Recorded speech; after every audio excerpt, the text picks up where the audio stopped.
Keith again here with the Muse on Minis crew, talking to Jason Martin, our organized player. How you doing? Doing great. How about yourself? Good. Lockdown going well so far? Very well. We got a couple questions for you here. Steamroller 2012, Sure. kind of a leap from 11 and 10 in complexity. How's it been working so far? So Steamroller 2012 has been very successful in some ways, and in all honesty, there are other ways that it can be working. And I think that can probably fairly be said for every past incarnation of Steamroller across these as well. So this year, you're correct, the complexity did jump up, but we really wanted to throw some zingers isn't the proper word, but something new into it, like scenarios and reinforcements and things like that. Because you can't just have a stagnant document. You have to innovate and bring some things to the table. So if the complexity wasn't jumped up, was it too far? But I mean, we're having tournaments, people are still enjoying playing. So in that regard, it was a success that we identified areas that we may want to change a little bit in the future. Sure. Is there anything specific that's targeted for changes or overall standpoints, like number of scenario types? Or sure. I think that it's a little early to say because we've only had very preliminary talks about this. But I think that there is something to be said for dropping the complexity. May have been notched too high. Sometimes you really don't know until it's put out there. Sure. People are playing it and trying it, and we get the overall feedback. So there's been talk about possibly dropping the there's been talk about possibly limiting the scenarios per event type because we have a lot of different major events like hardcore and higher stars. You know, we have all these little sub-event types that are very popular, like metal. Tears, yeah, things like that. Yeah. So instead of going to a tournament and all of a sudden you have to be responsible for the knowledge of 18 scenarios, when you go to a World Tears tournament, there might be a more limited pool of scenarios that you're responsible for. So there are things that we can do to keep the innovation going and keeping the reason with the singers, if you will. But that it doesn't have to be overcomplicated for everyone. Because there's one thing that I will say right now is that SR 2012 is a little bit, it's a lot to take for a brand new player to our system. It's somewhat of a barrier to entering the tournament. Sure, and that's exactly what we do not want.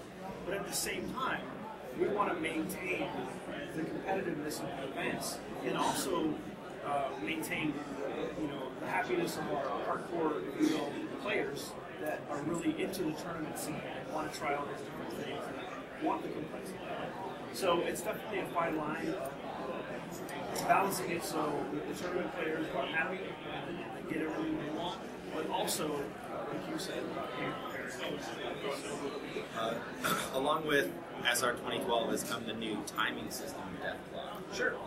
It's been extremely popular. So, how did that come to pass? So, Machine Boards in the tournament scene is hot. And if you look at other games in the past that have been highly competitive, one of the biggest ones is chess. And there's a similar format where there are two opposing players, they have pieces on the board, and they win. So, when you look at it that way, competitive tournaments in chess blocks, it's a better system for balancing the time that each player gets to make his moves and to win the game. I mean, for people that have been playing War Machine boards for years and years and years, they know that timers used to be a thing, but there was always loopholes, there was always ways to game the system improved. Dice down had to happen, and there's no perfect way to make dice down fair. Right. So, deathclock. Now, obviously, there's barriers with deathclock because it requires chess blocks. Chess blocks are very expensive, especially when you're running basic tournament scenes. But Privateer Press and the development staff and the logistics staff like myself and the conventions and organizers felt that it was a necessary jump to maintain the competitive balance of the tournaments. And so far, it happens, but the community as a whole is really, really responsive. Yeah, absolutely. And I know back to it's sort of a combination SR deathclock question. There are some scenarios that work better for deathclock and some scenarios that work better for time. Is there any plan in the future for sort of separating? Like, here's a timer's document, here's a deathclock document. There's similarities. So there hasn't been a lot of discussion regarding that.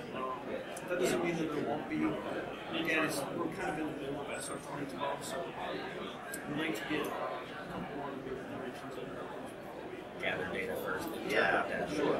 So, well, I would say that it's probably safe to assume that we would tailor the scenarios more towards that than to bring timers back into it. Because, like I just mentioned, we really feel that deathclock is using chess boxes tournaments, so I think it's probably likely to. Is there any? Is there any? For making deathclocks or chess blocks more accessible, is that feature being incorporated in the word? I actually cannot answer that question for sure. I have heard rumors just like you have, but I have not seen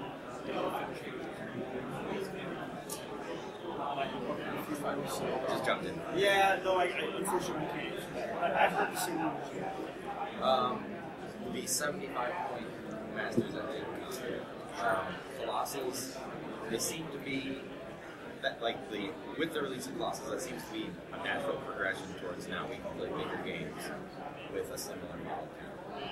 Are we thinking about moving, sort of pushing the trend towards bigger games? I wouldn't say that that's a safe estimate. So the release of Colossals doesn't necessarily mean that private jet was supposed to push the game. It just adds options to the as is mentioned, you can actually feel some of the Colossals in 15 so, and it would be completely balanced with another 15. Generally speaking, right? So there's really no incentive to push tournaments towards bigger style. In all honesty, we just wanted to try something. You know, like I mentioned about the deathclock and some of the scenarios, there's a lot to be said for innovation. There's a lot to be said for trying different formats. When you go through the grueling episode of the Masters tournament, it is intended to find a master of the game, a master of the faction. So when you open it up to the 75-point level, that's just adding a little bit more to that whole idea of having a master of the faction. Because that is a truly large army to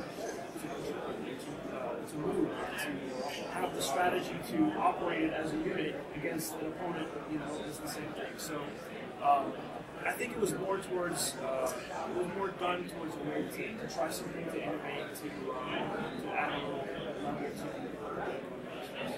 As the popularity of War Machine Parts grows, which is doing by leaps and bounds right now, we like to be able to get things out again. Are we going to start seeing video recordings of the Masters events at Gen Con and some of these other things? So I would say that that's a possibility. We have experimented with different ways of videoing games and things like that. It's easy to conceptualize, just be like, yeah, just put a camera up there and shine it down and take models, but there's a lot of little things that have to be worked out, a lot of complexities that people don't generally think of. So when you actually mount the camera to the stand and to place it, does it fisheye? Does it kind of work?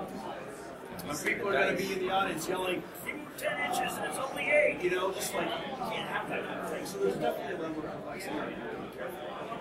But I will say that we're trying different things. We hope to move towards that. We have a plan for keeping the lights on at Gen Con.